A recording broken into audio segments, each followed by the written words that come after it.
Салам достор. Бүгүн Швейцария жөнүндөгү кызыктуу 10 факты айтып беребиз. Швейцария дүйнөдөгү эң бай жана өнүккөн мамлекеттердин бирине кирет. Бирок дээрлик эч кандай жаратылыш ресурстары жана кен байлыктары жок. Байлыгынын булагы болуп бул жогорку технологиялык өнөр жайлар жана банк сектору. Швейцариядагы жумушчулардын айлыгы орточо сом менен санаганда айына 500 000 сомду түзөт. Дагы бир себептердин бири эмнеге Швейцария өнүккөн жана гүлдөгөн өлкө. Бул Швейцариянын дүйнөлүк согуштарга катышпагандыгы.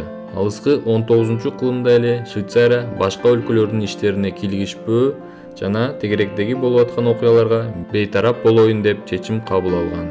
Швейцария 1815-жылдан бери саясий жана аскерий нейтралитетти сактап келет. Биринчи жана экинчи дүйнөлүк согушка катышкан эмес. Ошондуктан бул өлкөнүн банктары дүйнөдөгү эң ишенимдүү жана стабилдүү деп эсептелет. Атүгүл Швейцариянын банктарында экинчи дүйнөлүк согуш учурунда фашисттер өздөрүнүн алтындарын жана акчаларын сакташкан.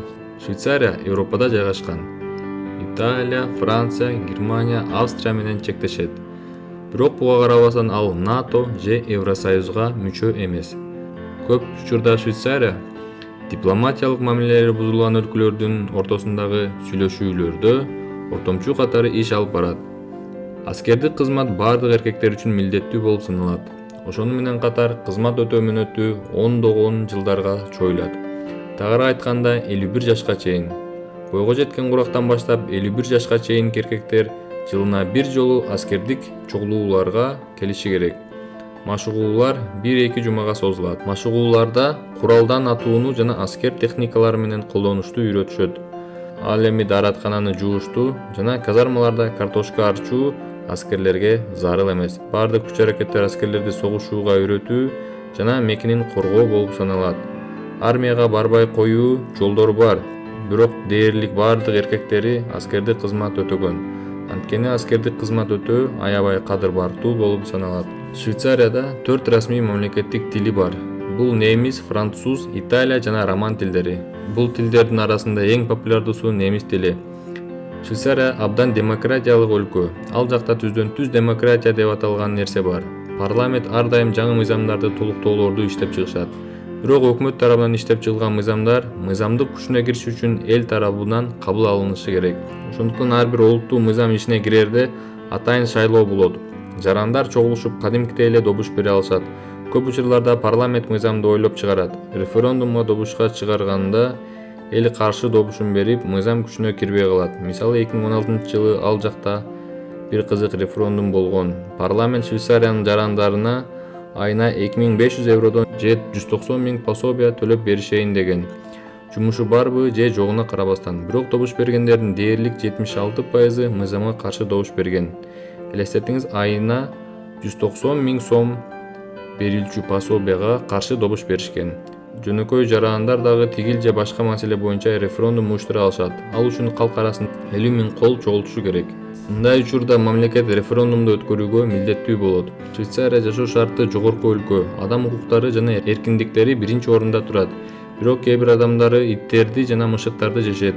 Бул үй жаныбарларынын эти кээ бир аймактарында илгертеден бери деликатес болуп саналат. Болжол менен калктын 3% ит мышыктардын этин жешет. Бирок бул жаныбарлардын этин сатуу тыюу салынган. Бирок өздөрүнүн иттерин же мышыктарын жегенге мыйзам тыюу салган эмес. Ошондуктан кээ бир тургундар азыркыга чейин муну кылышат. Швейцария тынчтыкты жана адамдардын жеке жашоосун жакшы баалашат. Бул жакта түнкү саат 10дон кийин ызы чуу кылганга тыюу салынат. Мыйзамды бузгандарга штраф же түрмөгө камап коюшат. Мисалы, квартираларда түнкү саат 10дон кийин ваннада жуунганга болбойт. Себеби суунун агышы кошуналардын тынчын алышы мүмкүн.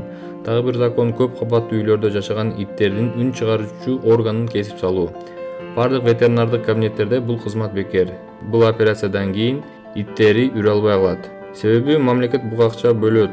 Кошуналардын сүйүнүшүнө эми ити үрө албайт. Жаныбарларды коргоо уюму бул мыйзамды жокко чыгарыш үчүн көп аракет кылган, бирок андан майнап чыккан эмес. Бийлик бул нерсе жаныбарларга эч кандай азап кайгы алып келбейт жана жаныбарлардын өздөрүнө эле жакшы деп жооп кайтарат. Штрафтар. Швейцарияда жол эрежесин бузган үчүн штрафтын көлөмү адамдын айлыгына же байлыгына жараша болот. Швейцарияда банкирлер же фармацевттер айына 16 миллиондон 20 миллион сомго чейин айлык алышат.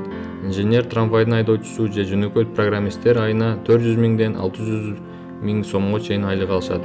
Канчалык көп акча алсаң, ошончо көп штраф төлөйсүң. Ылдамдыктын ашыра айдаган боюнча эң чоң штраф Швейцарияда катталган.